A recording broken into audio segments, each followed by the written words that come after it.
Is China now too strong to criticize? Is our only option to submit? Maybe. We'll find out. Even now, there are certainly downsides for anyone who dares say a negative word about Beijing. China is now threatening to punish elected American officials who dare to criticize the Chinese response to coronavirus. Hard to believe. They're saying that out loud.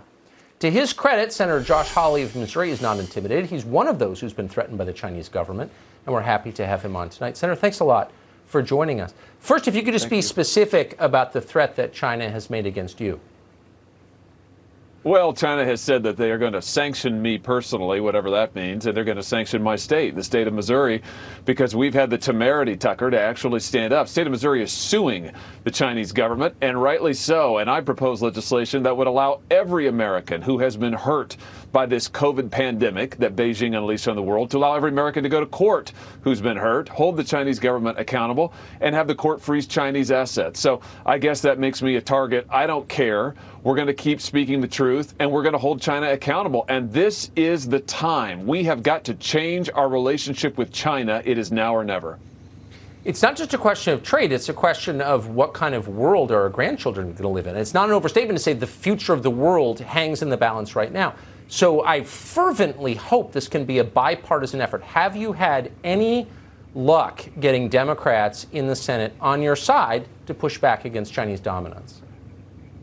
You know, I'm afraid that so far, I mean, our Democrat friends, they will talk a game about China, and they'll say, yeah, that's a problem. And when it comes time to actually rubber to road, what are we going to do about it? You know, are we going to let Americans go to court to have their day? Are we going to change our trade agreements with China? Are we going to reform the WHO or just get out of it? Are we going to reform the WTO, the World Trade Organization, where we are just getting absolutely robbed blind by China? Are we going to do something about that? These are the arguments that I'm making, and it's time right now. It's time for elected officials to stand up and do something about it.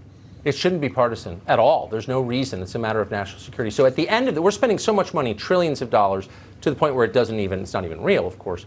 But it is on some level real. That is debt that the Chinese largely will buy, and then they will have even greater control over the United States.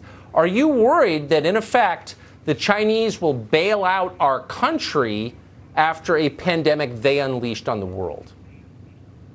Yes, and this is one of the reasons why China needs to be forced to pay damages for what they've done. They're the ones who unleashed this on the world. Let's be clear. Beijing knew that they had a major health crisis on their hands in Wuhan, the origin of the virus. They silenced doctors. They gagged whistleblowers. It allowed this thing to spread and to become a pandemic level. So they need to be forced to pay, Beijing does. But Tucker, beyond that, we've got to now build new coalitions of other free nations who are willing to partner together and hold China accountable. We cannot be satisfied and content with the status quo. We should cancel Chinese debt. And there's only one, by the way, there's only one president of American history to even entertain that. And it's this one. I hope he does. Senator, thanks so much for coming on. I hope you'll keep us posted on what happens with the sanctions against Missouri. Thank you.